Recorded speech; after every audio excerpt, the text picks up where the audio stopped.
Bonjour les beautés en herbe et bienvenue sur ma chaîne. Je suis très heureux de vous retrouver pour une nouvelle vidéo dans laquelle on va parler de maquillage, on va parler de techniques de maquillage. Alors, je pense que vous êtes au courant, il y a pas longtemps je vous avais promis quelque chose. Effectivement, j'ai reçu cette palette dans, un petit colis qui m'a été envoyé par Justine et ses amis qui sont passés au zéro déchet, donc ils se débarrassent de tout ce qui peut éventuellement générer des déchets.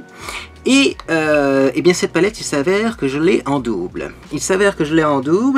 Et en plus c'est une palette qui est, il faut le dire, pas très pigmentée. C'est normal parce que c'est du pastel, hein. Le packaging ne ment pas. Normalement avec ça, même si la couleur a l'air assez violente, on a du rose pastel comme ça. Mais c'est vrai que ça manque de pigmentation. Et moi on m'a toujours dit quand ça manque de pigmentation, il faut humidifier les fards. Oui, mais moi j'ai peur d'abîmer mes palettes en humidifiant les fards. Parce que même si cette palette là n'est pas très pigmentée, moi je l'aime d'amour. J'aime bien le packaging. Voilà, j'aime bien les couleurs aussi. Et bon, j'arrive à me maquiller avec. Donc bon, pour les petits maquillages légers, quand on veut un peu de couleur mais discret, moi j'utilise ça en été. Donc je me suis dit, bon, si tu mouilles les fards dans ta palette et qu'après elle ne fonctionne plus, sachant qu'elle se trouve plus en plus, je pense chez Action, peut-être que dans vos actions il y en a encore, mais elle se trouve plus. Bon, je vais l'avoir là, quoi, hein, si je bousille une palette à cause, de l'eau que j'aurais mis à l'intérieur. Donc là ça me fera un petit peu moins mal si effectivement j'utilise une palette avec les fards humides et une palette avec les fards secs. Oui, parce qu'une fois qu'on a mouillé les fards, bien souvent ça fait comme du plâtre. Ça durcit, et si on les réhumidifie pas après, ils ne fonctionnent plus. En tout cas, c'est comme ça que ça fonctionne dans mon esprit. Alors bon, on verra bien ce qui se passe, hein. On verra bien ce qui se passe avec cette palette. Et également, du coup, je ne vais pas uniquement tester que les fards humides, non. Je vais également tester ce produit que je ne comprends pas. Allez, moi j'aime bien tester les produits que je ne comprends pas. C'est une bébé crème. Vous savez ce que c'est qu'une bébé crème? C'est un soin teinté. Plus ou moins couvrant des fois. Parfois même plus couvrant que certains fonds de teint. Mais ça reste un soin teinté. Là j'ai une bébé crème couleur nude. Ok. 0% de pigment teinté. J'ai pas compris. Faut m'expliquer. C'est de chez Garancia. Et c'est une bébé crème nude. 0% de pigment teinté. Peau nue. Teint de porcelaine. C'est marqué derrière. Alors là je vais tester. Parce que ça veut dire quoi? Peau nue, teint de porcelaine. Bébé crème. 0% de pigment teinté. Mais quand même, couleur nude. J'ai plein d'échantillons. Donc là, en plus, on va pouvoir en mettre beaucoup. Hein, pour voir si effectivement, ça fait quelque chose. Alors, comme c'est une bébé crème à réparatrice en plus, bon, ça tombe bien parce que moi, en ce moment, je fais un soin du visage assez costaud. Vous n'avez pas regardé la vidéo, je m'en contrefiche, mais vous êtes passé à côté d'un bon plan. Oui, je le sais, hein. Bon, il y a certaines personnes qui vont voir cette vidéo, qui ont regardé aussi la vidéo dans laquelle je teste le coffret Kaishi, mais elle a fait très peu de vues par rapport aux autres vidéos, et pourtant, moi je trouve que c'est un soin qui marche du feu de Dieu. D'ailleurs, je trouve même que mon visage est moins pâle qu'avant. Il est comme auto-bronzé, sans utiliser d'auto-bronzant, et pourtant il n'y a pas d'auto-bronzant dans le kit. Est-ce que c'est pas parce que ça booste un petit peu ma mélanine? Je sais pas, vous me direz si vous me trouvez aussi pâle que d'habitude. Moi je trouve que mon visage là il est joli.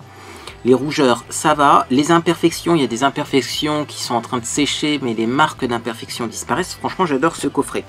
Donc bon, c'est assez costaud, du coup j'aimerais bien aussi réparer ma peau. Et donc on va le faire avec cette petite bébé crème qui est 0% de pigment teinté mais qui existe en deux teintes. Ah, je me semblais bien que c'était bien marqué 0% de pigment teinté mais existe en deux teintes. Donc c'est que c'est teinté quand même. Bon, c'est pas clair, je l'ouvre. Je prends mon petit pinceau Real Techniques, je mets pas de base avant puisque c'est de la bébé crème qui a du soin à l'intérieur. Et je vais essayer de sortir ça. Voilà. Voilà à quoi ça ressemble. Bon, niveau couleur, je suis pas... On va voir. Oui, oh ouais, c'est transparent ça. Ah oui, c'est transparent de chez transparent. Hein. C'est original. Alors oui, je comprends la chose, c'est-à-dire que ça transforme la peau, ça fait un effet floutant en fait. Mais du coup, faut-il appeler ça bébé crème? J'en sais rien. Là pour le coup, ouais, ma peau, elle est plus jolie. Elle est encore plus jolie, c'est-à-dire qu'on voit moins les pores dilatés, etc. Mais il n'y a pas de couvrance, vraiment pas de couvrance. Donc ça, Assez surprenant, moi j'appellerais ça plutôt base de teint. Base de teint très efficace d'ailleurs. Après oui, c'est sûr que si vous voulez pas vous maquiller, ou que vous voulez pas qu'on voit que vous êtes maquillé, c'est bien ça. Mais c'est, oui, du coup c'est pas existant de teintes. C'est qu'à mon avis il y a une version teintée et une version pas teintée. Donc bon, bah écoutez, on testera la version teintée un autre jour. Moi je vais finir l'échantillon, hein. Je vais en mettre dans mon cou. Et je pense que du coup je vais mettre quand même un fond de teint au-dessus, parce que ça c'est une base. Moi ça me suffira pas en tout cas. Mais il y a de l'idée. Justement on va voir ce que donne un fond de teint au-dessus de ça, parce que ça a l'air en plus de matifier mon visage un petit peu. Ça a changé la texture de ma peau, c'est ça, hein, l'histoire. Ça a changé la texture de ma peau. Donc, bon, et puis alors, généreux l'échantillon en plus, hein. Bah oui, une base habituellement n'en met pas autant. Marqué, on pourrait essayer, hein, ce serait un test à faire, de mettre de la poudre directement là-dessus, parce que ça a l'air, mon visage a l'air d'accrocher, donc peut-être que les pigments de la poudre vont accrocher. Mais moi là vraiment, je suis en live ce soir, je vais mettre une goutte de fond de teint. Qu'est-ce que je vais mettre comme fond de teint? Là, c'est une très bonne question, parce qu'il ne faut pas que je me gourre niveau couleur. On va prendre le Dr Pierrico, qui est pas très clair, mais qui est pas très foncé, parce que je vous dis, ma peau, il faudrait que je fasse un petit test. Vous voyez, il n'y a pas longtemps, j'ai mis le Fresh and Fit avant d'utiliser le soin Kaichi. Je vais en prendre une petite goutte, et je vais voir si, effectivement, c'est trop clair, ça, par rapport à mon visage.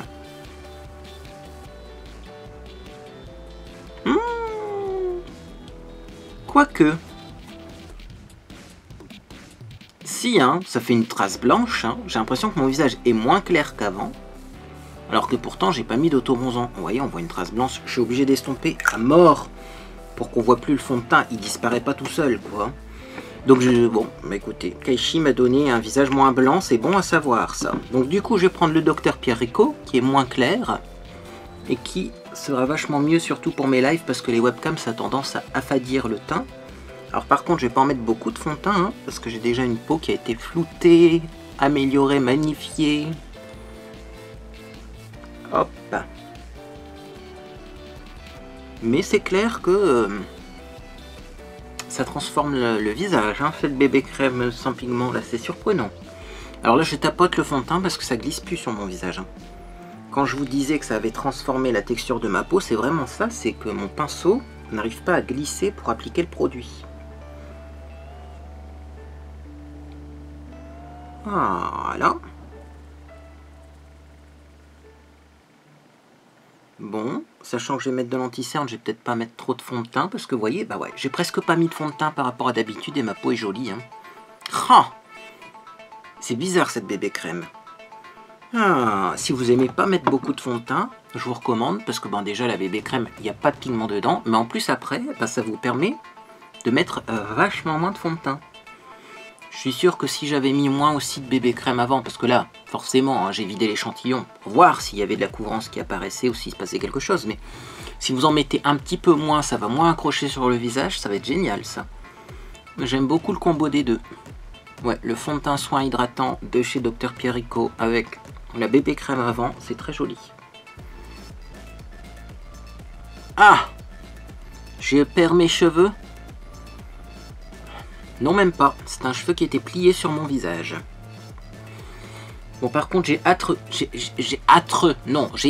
de le poudrer mon visage parce que ça colle. Cette bébé crème réparatrice, si vous mettez que ça sans poudre, c'est un peu... ça accroche sur le visage. Comme s'il y avait du scratch sur mon visage, je ne sais pas comment expliquer autrement. Bon, donc je vais mettre de l'anti-cerne. Le premier qui vient sera le bon. Finalement, non, ce ne sera pas le premier qui vient, parce que le Double Wear d'Estée Lauder, je le garde précieusement pour les grandes occasions. Allez, ça, il faut le finir, ça. Un anti-cerne porcelaine de chez Primark. On m'a informé du fait qu'il y avait un Primark lors de mes lives à Noyelles-Godault, il me semble. Parce que le Primark à Lille, on m'a toujours confirmé, vous me direz, hein, on m'a confirmé que niveau maquillage, il n'y avait rien. Au niveau du Primark à Lille, bon, merci hein, d'ouvrir un Primark dans un grand centre commercial et de ne pas faire de rayon maquillage dedans, c'est quand même magnifique. Mais on m'a dit, mais non, il y a un deuxième Primark à Noyelles-Godault et il est vachement mieux achalandé niveau maquillage. Donc du coup, je vais peut-être aller chez Primark. Non pas en ce moment, parce que là, c'est fermé de toute façon, hein, les centres commerciaux, mais cet été pour refaire le plein de maquillage, parce qu'il y a des produits Primark. Moi, il me manque ces produits-là. Notamment la poudre que je vais peut-être utiliser après. Elle me manque, c'est la Rose Powder de chez Primark, que je suis en train de la finir là, mais après, comment vais-je faire? Comment vais-je faire? Comme cet anti-cerne là, il est quand même exceptionnel. Moi je trouve que l'anti-cerne Primark, ça donne de la lumière. Alors c'est vrai qu'il est clair celui-là, mais il est clair mais il s'estompe bien, donc ça fait pas un effet chouette. Je vais en remettre un petit peu ici parce que ma crème contour des yeux en ce moment, c'est pas ça. Bon. Si vous savez la crème contour des yeux que j'utilise, vous savez donc que c'est pas ça, puisque habituellement je mets rarement 2 fois de l'anti-cerne au même endroit. Alors au début je me disais c'est parce que je dors peu, parce que j'étais stressé et tout. Là je suis pas du tout stressé, j'ai bien dormi, et pourtant j'ai des cernes. Bon. Alors là j'ai des traces de pinceau, par contre ça va pas le faire. Voilà. Voilà donc pour l'application de l'anti-cerne, et maintenant je vais poudrer avec donc un restant de poudre compacte qui est toute cassée. C'est la Rose Powder de chez Primark, c'est ma poudre visage préférée. Voilà, donc je vais prendre un pinceau poudre, voilà. Je tapote pour enlever l'excédent, et c'est parti. Je matifie, alors il n'y aura pas besoin de beaucoup de poudre à mon avis avec cette base-là. C'est plutôt un fini matin.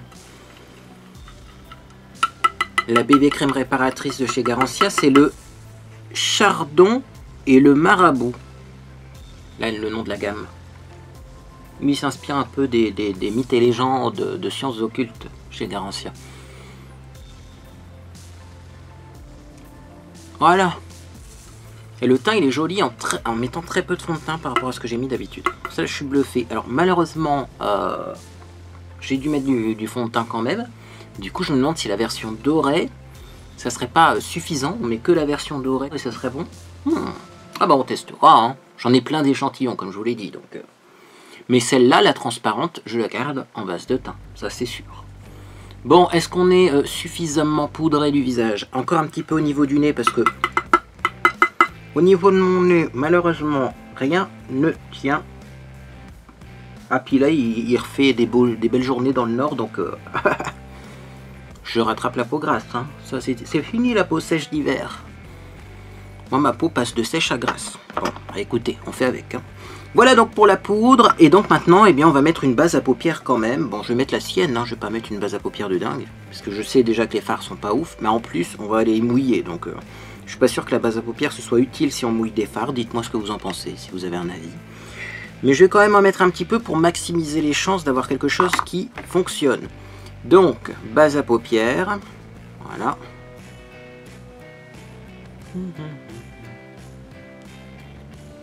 On va bien laisser sécher. Et ensuite, eh bien, on va prendre un spray. Alors, un spray fixant classique, celui-ci c'est chez Primark aussi. Hein. Je vais pas prendre un spray fixant matifiant, parce que matifier des fards à paupières, j'en vois pas l'intérêt. Mais je vais prendre un spray fixant classique. Et je vais, eh bien, donc essayer de faire quelque chose avec cette palette, sachant que normalement, on humidifie les fards pour la paupière mobile, mais peut-être pas pour le creux de paupière. Bah là, moi, je vais humidifier les fards pour tout. Et je vais commencer par ce orangé que je vais mettre en creux de paupière comme couleur de transition. Donc, pour humidifier un fard, bien sûr, on va pas humidifier dans le godet. Hein. C'est pas de la peinture comme à l'école. On va prendre un pinceau et on va humidifier le pinceau. Moi, j'humidifie bien le pinceau. Hein. C'est le but de cette vidéo. Je vais donc triturer dans mon petit fard à paupières. Forcément, il n'y a pas de chute. Et c'est parti, hein. Faut se lancer. Hein. Donc là, je mets en peinture comme si j'utilisais de l'aquarelle.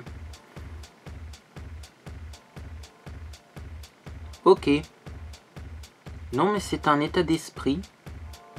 J'ai peut-être mis un petit peu trop d'eau. Je vais reprendre du fard. On va bien mélanger. C'est un état d'esprit, c'est-à-dire qu'il ne se passe rien. Ah, ah! En même temps, là, j'ai repris du fard. Hein. Bon. On verra avec les autres couleurs. Mais là, pour le moment, c'est vraiment un état d'esprit. Hein. Et cette couleur-là, pourtant, quand même. Hein. Et sur la paupière, je dirais même limite que c'est peut-être moins bien encore que avec les fards secs. On verra les autres couleurs, mais celle-ci, ne la mouillez pas. Si vous avez la palette, ça sert à rien de la mouiller. C'est pas ce qu'on fait le mieux, hein, de mouiller cette couleur-là. C'est pas la meilleure idée du monde. Bon. Je mets un petit peu comme ça. De toute façon, c'est une couleur de transition. Donc un petit peu comme ça en creux de paupière. On verra après si on peut estomper ça. J'espère qu'une fois sec, ça s'estompe. Mais là, pour le moment, je suis pas fan de ce qui se passe. Bon. Toujours à la caméra, on a l'impression que c'est... En fait, en vrai, c'est... Je vais tapoter, hein, ça fait des traces de pinceau en plus. Ok, bon. Pour le deuxième fard, je vais essayer de moins humidifier du coup. Mais... que se passe-t-il? Ouais, bon. On va prendre un pinceau plat, on va l'humidifier, et on va prendre ce fameux fard là qui est magnifique dans le godet, mais qui est pas du tout pigmenté. Alors, pas trop de liquide on a dit. Hein. C'est parti, donc je prends un petit peu de fard comme ça, le fameux fard marron top qui est magnifique mais qui n'est pas pigmenté. Voilà, on triture bien. Et donc je vais mettre ça en paupière mobile. C'est parti. Ça fait frais, hein, comme c'est mouillé. Bon, heureusement que je suis en live après avec les webcams, ça floute, hein, parce que là, je sens que le maquillage, il va pas être exceptionnel.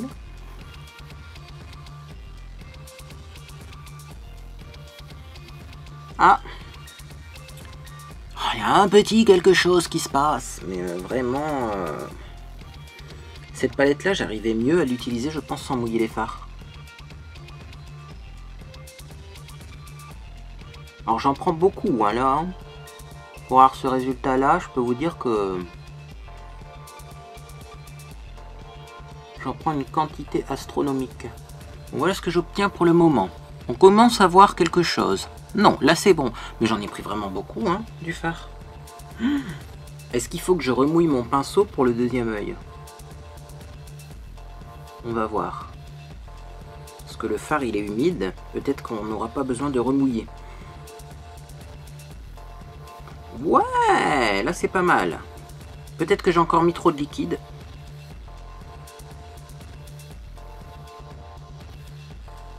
Je commence à comprendre le truc du mouiller les fards. En fait, c'est pas les mouiller, hein, c'est à peine les humidifier. Hein. Bon alors par contre, forcément là, comme j'en ai mis plein et que j'ai mouillé vachement fort, bah, en même temps là, limite le fard est sec. Donc non, on va remouiller. Désolé, on va remouiller le pinceau parce que là je dis que c'est plus joli, mais je crois que j'ai appliqué du fard presque sec. Donc forcément que c'est plus joli. Je vous l'ai dit depuis le début, les fards secs je trouve qu'ils sont plus jolis qu'humides. Donc on va en remettre du bien mouillé au-dessus et on va voir. Après j'avais pensé aussi faire la technique du d'abord je mets du sec et après je repasse à l'humide au-dessus. Pour avoir des jolis dégradés, mais le problème c'est que la palette, ce serait une palette avec une seule utilisation, parce qu'une fois le fard humide, est-ce qu'on peut après le réutiliser sec? Je suis pas sûr. Ah bon, moi je vais estomper quand même dans le creux, hein, parce que là c'est moche. Hein. Je vais remonter un petit peu façon smoky. Bon, on a réussi à faire ressortir un peu plus cette couleur, mais je suis désolé, elle est toujours pas comme dans le pan, hein, parce que là quand même c'est pas clair comme sur mes paupières. Ce qui est dommage, parce que j'adore cette couleur.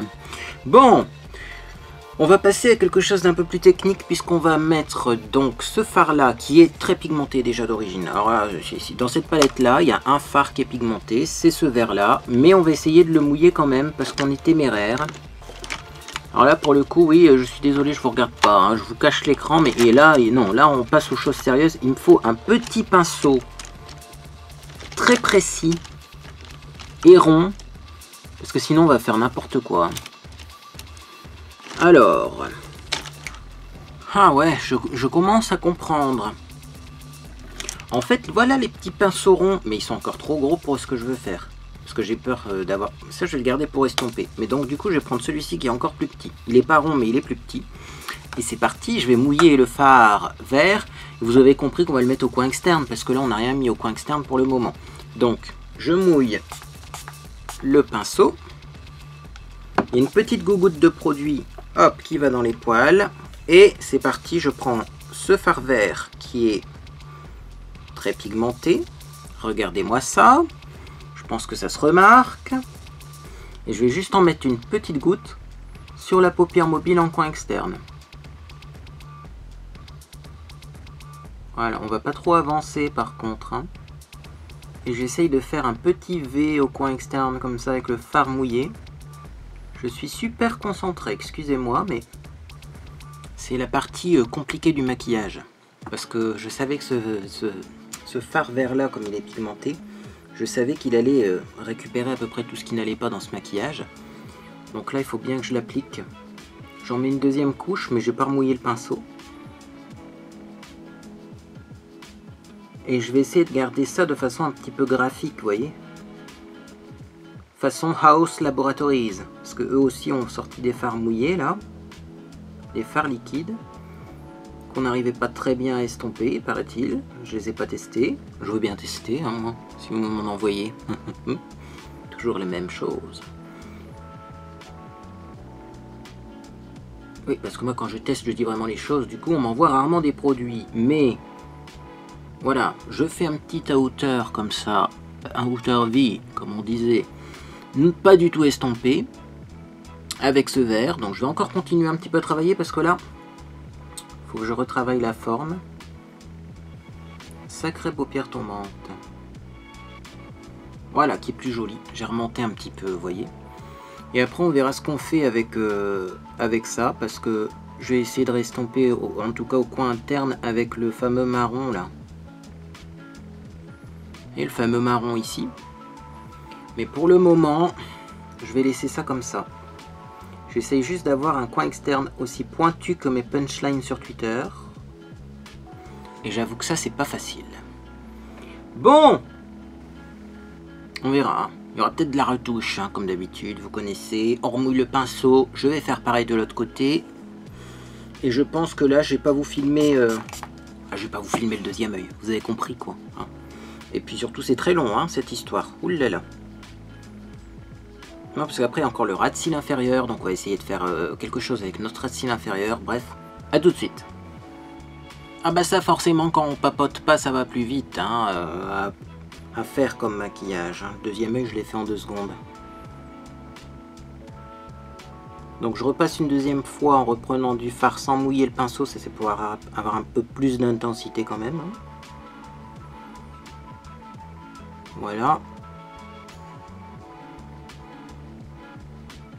Et on va pouvoir estomper le coin interne. Allez, hop, on en remet un petit peu ici. J'espère que ça va tenir ce genre de maquillage mouillé là. Parce que je sais pas, dans les plis j'ai peur que ça migre.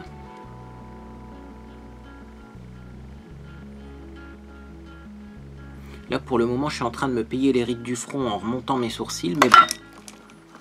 Je vais prendre le pinceau avec lequel j'ai mis le fameux marron qui n'est pas du tout pigmenté. Je reprends du marron sans mouiller le pinceau.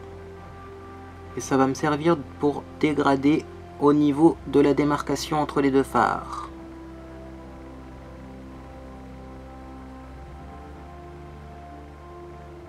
Sachant que j'ai toujours de l'orangé qui ressort au-dessus du vert. Hein. Vous voyez, là, il y a une ligne d'orangé. Là, on la voit plus trop, la ligne d'orangé. Si, on la voit.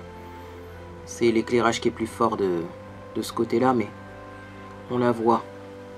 Voilà, donc par contre, c'est ce que je disais. Pour l'estompage, les fards mouillés, c'est pas ça. On y arrive, hein, mais c'est plus long. Et là, vous voyez, j'ai une tache de vert qui veut pas s'estomper. Pas grave, on frotte, on frotte, on frotte. Ouais, non, les fards mouillés, c'est... Niveau estompage, c'est moins facile. On va voir ce que ça donne de ce côté-là. Du coup, je prends plein de fards comme ça marron. Qui est en plus un peu poudreux. Pour essayer d'avoir de la couvrance, mais... Une bonne base à paupières, style Shadow Insurance. plus cette palette là, ça fonctionne. C'est pas ouf, mais ça fonctionne. Là, c'est plus compliqué. Bon, conclusion, est-ce que c'est un bon plan de... Est-ce que c'est un bon plan de mouiller les phares? Je suis pas sûr, moi. En tout cas pas avec cette palette là. Alors du coup j'en ai une autre de palette pas pigmentée, il faudra peut-être qu'on essaye. Alors je reprends un petit peu d'orangé là, que je mets hop au niveau de l'arcade sourcilière, parce que du coup, bah, on s'est rendu compte que cet orangé là, il n'était pas très pigmenté. Mais alors en plus, eh ben, il n'y a pas d'autre phare que je peux mettre sous l'arcade. Donc bon, je remonte un peu du orangé. J'en ai pas remis sur mon pinceau. Hein. Voilà, j'ai juste réestompé un petit peu avec mon pinceau et le orangé et ça sera bon. Hein. Bon, c'est pas le plus beau démaquillage que j'ai fait hein, de toute ma vie. Je pense qu'on est d'accord. Ça fonctionne. C'est pas... Mais ça fonctionne. Ouais. Le problème, c'est que ça fonctionne bien avec le seul phare de la palette qui est pigmenté. Enfin, un des seuls phares qui est pigmenté, c'est-à-dire le vert là qui a toujours été pigmenté.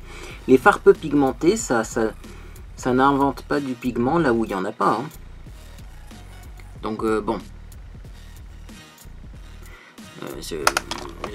Je suis dubitatif. Ouais, ben voilà quoi. Là, je prends du fard sec. J'en applique avec le pinceau propre. En 2 secondes, c'est plié. Hein. Alors ouais, le fard sec orange, il a l'air moins orangé, mais il est plus joli. Est-ce que ça vaut le coup de se prendre la tête à mouiller les fards pour qu'ils aient l'air un petit peu plus colorés, mais qu'au final, ils soient impossibles à travailler? Moi, je suis pas persuadé. Hein. Moi, j'aime bien comme ça, hein, mes fards pastel, là. Le pastel, c'est pas forcément du peu pigmenté, c'est juste que c'était fait exprès que ce soit pastel. Bon, ça ira hein, pour un live. Je vais quand même mettre quelque chose au ras de cils inférieur, mais là, du coup, il faut que je reprenne un pinceau. J'ai envie de voir quand même si on peut utiliser ces fards-là mouillés comme un crayon. Parce que là, par contre, ça peut être utile. Je m'explique pas un crayon dans la muqueuse.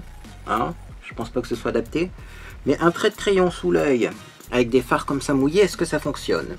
Et du coup, est-ce que ça peut fonctionner par exemple avec ce vert clair qui n'a jamais été pigmenté non plus? C'est ce qu'on va voir tout de suite. Donc, pinceau plat.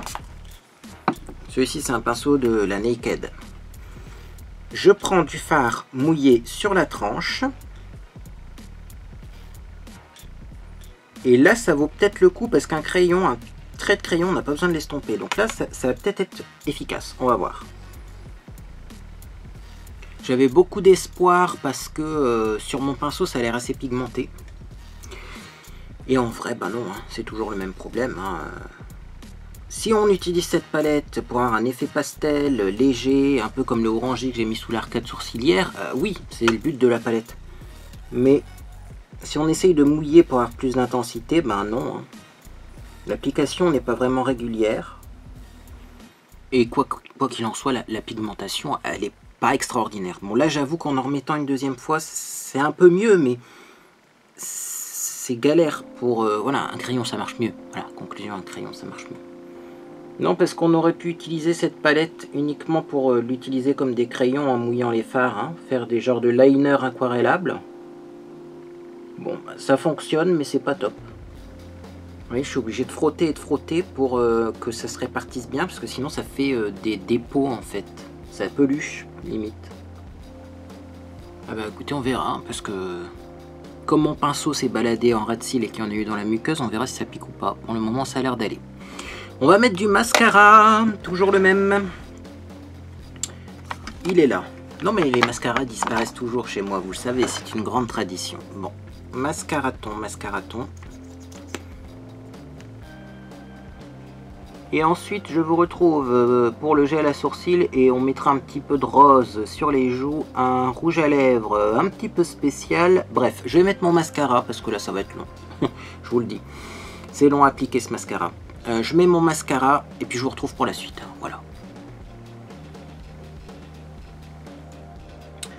Bien voilà avec du mascara et comme d'habitude c'est beaucoup plus joli avec du mascara, on va pas se répéter et comme d'habitude à chaque fois que je reprends ma vidéo je suis pas satisfait parce qu'en fait quand je regarde de près, quand je regarde de loin j'ai pas le même résultat. Donc je rajoute un petit peu ici. Hop, voilà. Bon. Gel à sourcils maintenant. On va brosser ses sourcils parce que vous me le dites assez souvent. Il faut brosser les sourcils avant de mettre du gel à sourcils. Moi, que je les brosse ou que je les brosse pas, j'ai le même résultat. Donc, bon, on va brosser un petit peu. Vous voyez, mes sourcils sont naturellement gris, grisâtres. Donc, je suis pas sûr que ça change grand chose. Mais enfin bon, on l'a fait et donc on va essayer de retrouver maintenant son gel à sourcils. Ça fait un petit moment que je ne l'ai pas utilisé, mais il est là. Parce que je m'étais un petit peu tondu les sourcils de façon assez extrême, mais ça repousse vite hein, du sourcil. Mon Dieu. Allez, c'est parti. Ça, je vais l'appliquer, mais sans me regarder de trop près. Hein. Voilà, c'est plus joli et plus facile quand on se regarde de loin. Comme ça, on voit l'ensemble et la structure du visage. On va essayer d'agrandir légèrement ce sourcil là en appuyant un peu plus, vous voyez, et en dessinant une pointe. Parce que le maquillage est vachement étiré, donc il faut étirer le sourcil. Hein. Ah oui. Hein. Voilà pour le premier. Et on va faire pareil pour le deuxième. Et ensuite, eh bien, on va passer au rouge à lèvres et on finira par le blush. Le blush, je pense que je vais pas en mettre beaucoup parce que quand même, on voit encore bien mes rougeurs. Hein. Chaque année, à la fin de l'hiver, on voit mes rougeurs. Donc, ben, ma foi, je mets pas beaucoup de blush et puis c'est tout. Il faudrait que je refasse une cure d'acide azélaïque, mais c'est prévu. Mais là, pour le moment, je finis Kaishi. Je finis Kaishi. Et après, on fera peut-être l'acide azélaïque. Car Ideal Derm m'a sorti un sérum à l'acide azélaïque et j'ai hâte de le tester, mais c'est pas encore le moment. Voilà. Bon, ça va les sourcils. Hein. Allez, encore un petit peu ici pour l'épaissir, mais j'ai réussi à maquiller mes sourcils pour une fois, je suis content. On peut toujours mieux faire, hein, mais j'avoue que ça va. C'est pas parti en catastrophe de sourcils. Donc on va arrêter avant que ça devienne une catastrophe ces sourcils. Ouais, bon, ils sont pas du tout symétriques dans la caméra, mais tant pis. Voilà, ça sera un tout petit peu plus symétrique. De toute façon, là j'ai un épi, là j'en ai pas. Donc, bref, rouge à lèvres. Alors qu'est-ce qu'on va mettre comme rouge à lèvres et pourquoi je vous parle de rouge à lèvres? Parce que j'ai ouvert en live la fameuse trousse avec tout plein de produits magiques à l'intérieur, et notamment il y a beaucoup de rouge à lèvres. Des rouges à lèvres qui ont pour la plupart une couleur très similaire, très proche. Alors je sais plus exactement, hein. Je vais en sortir quelques-uns. Ouais, ça c'est... ouais, je vois quoi. Bon, parce que là j'en ai un Kiko, ça devrait faire l'affaire. Ah oui, il y avait un essence aussi. Bon, je vous explique. Ce sont des couleurs qui sont bois de rose un peu grisé. Donc celui-ci, c'est le plus bois de rose. Là, c'est le Red Shell de Révolution, vous voyez, qui a un peu violet. Mais c'est pas encore cette couleur-là que je vais tester. Moi, je vais tester, je crois que c'est celui-là. Non, c'est pas encore celui-là non plus. Ça aussi, c'est un genre de bois de rose. Il y en avait un fort grisâtre. Je le retrouve et on le teste. Voilà les couleurs dont je vous parlais. On dirait qu'on a les mêmes. On a la version irisée, la version mat. Je vais mettre la version mat. C'est un Kiko. Est-ce que j'ai les références? Une limited de stylo rouge à lèvres Rosetto. Il n'y a pas la couleur. Ah. Bon. Testons pour voir. Alors, on va enlever un petit peu le surplus de baume à lèvres qu'on a sur les lèvres. Et c'est parti, sachant qu'il a l'air très crémeux.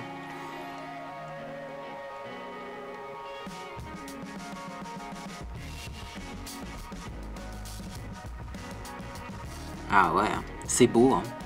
En live, on m'a dit, oui, attention, c'est des rouges à lèvres, ils ont l'air très foncés. Ah ouais. Mais je trouve que les rouges à lèvres foncés vont bien aux peaux claires. Sachant que moi, j'ai naturellement les lèvres foncées et la peau claire. Alors c'est crémeux, hein, comme un rouge à lèvres classique. Est-ce que c'est aussi mat qu'un rouge à lèvres classique? On va voir, parce que en faisant la lèvre du bas, je verrai mieux. Ouais, bon, j'ai du baume à lèvres en dessous. Mais c'est pas aussi mat qu'un rouge à lèvres liquide mat classique. C'est un petit peu entre les deux. Après, il faut voir si ça sèche. Ah, ça a l'air de sécher. Attendez. Ça sèche, non? Bon, c'est une belle trouvaille quand même, parce que c'est magnifique comme rouge à lèvres. Quand je pense que des fois, il y a du déstockage Kiko chez Noz, et qui donne tout pour rien. Ah là là. Faut y aller le bonjour, quoi. Ce rouge à lèvres là, même si c'est un violet un peu terne, ça me va à merveille. Je suis fan. Dites-moi ce que vous en pensez. Moi j'aime beaucoup. Bon, je vais pas m'embêter à faire des lèvres super dessinées, parce que de toute façon après je vais en remettre. Hein. Avant ma diffusion sur Twitch. Donc bon. C'est rien de s'exciter là.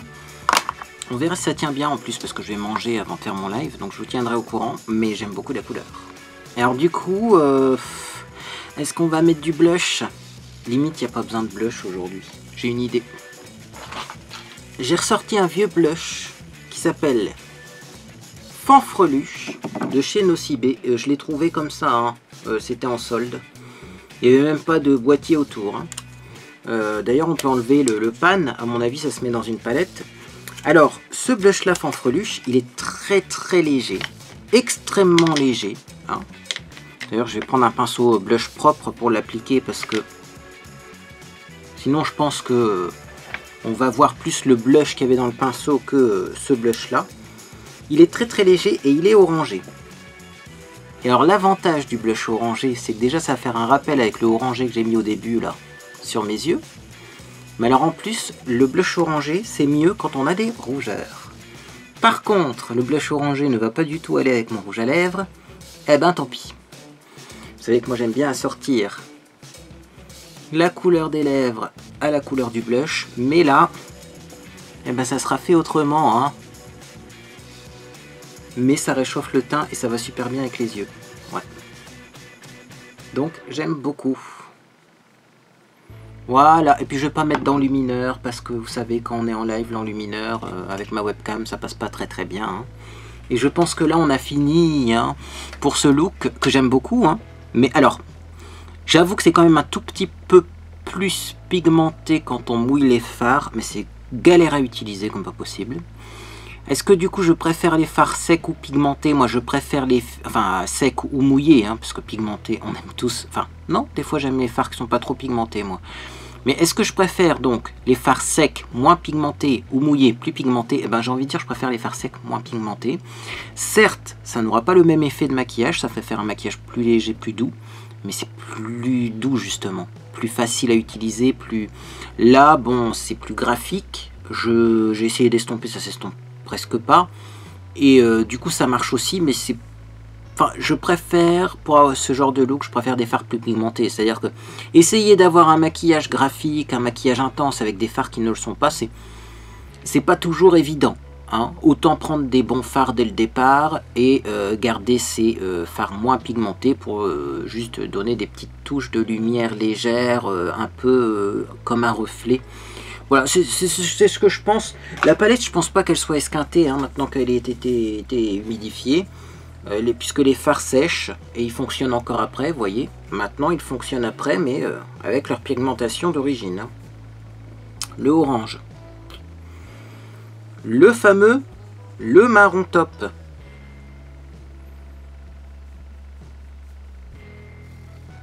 Le marron top. Vous voyez, voilà, c'est vraiment pour donner un reflet de couleur pastel. Le vert, tiens. Je me souviens plus de la pigmentation du vert quand il n'est pas mouillé. Le vert, vous voyez, le vert est un très bon exemple. C'est juste pour donner un reflet de couleur pastel. Hein? Mais c'est pas vraiment des fards pour faire ce genre de travail. Parce que pour faire ce genre de travail, bah, autant prendre une autre palette. Voilà, bah dites-moi si vous mouillez vos fards. Est-ce que vous trouvez ça chouette? Moi je réessayerai peut-être avec une deuxième palette du coup, parce que ça sera pas les mêmes textures. Puis on verra ce que ça donne, et surtout ce sera pas les mêmes couleurs. Ce sera beaucoup plus neutre, hein. Je vais vous montrer ça quand même. Ça serait mieux. Ah, vous voyez, il y avait cette palette là aussi que j'ai en double. Elle est vraiment très peu pigmentée, mais là c'est vraiment des neutres. Donc est-ce qu'on se retenterait pas un maquillage dans les tons neutres avec cette palette qui est très peu pigmentée? Dites-moi. Et du coup on mouillerait les fards et puis on verrait ce qui se passe. On verrait ce qui se passe là. Bon, et bien moi je vais vous laisser. Je vais aller éplucher des oignons. Et si vous avez été présent sur mes lives, vous savez pourquoi. Eh bien, je vais éplucher des oignons.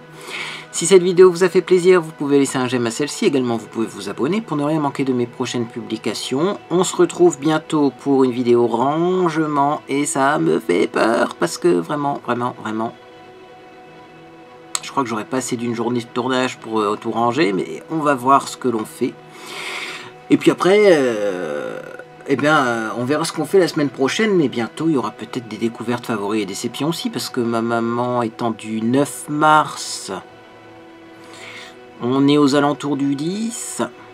Je pense qu'on va pouvoir faire un petit bilan de ce que j'ai découvert pendant le mois de février, même si c'était un mois un petit peu plus court. Bref. Moi en tout cas j'espère que vous passez une agréable journée ou soirée. Et puis dans tous les cas, eh bien, je vous dis à bientôt sur les réseaux sociaux.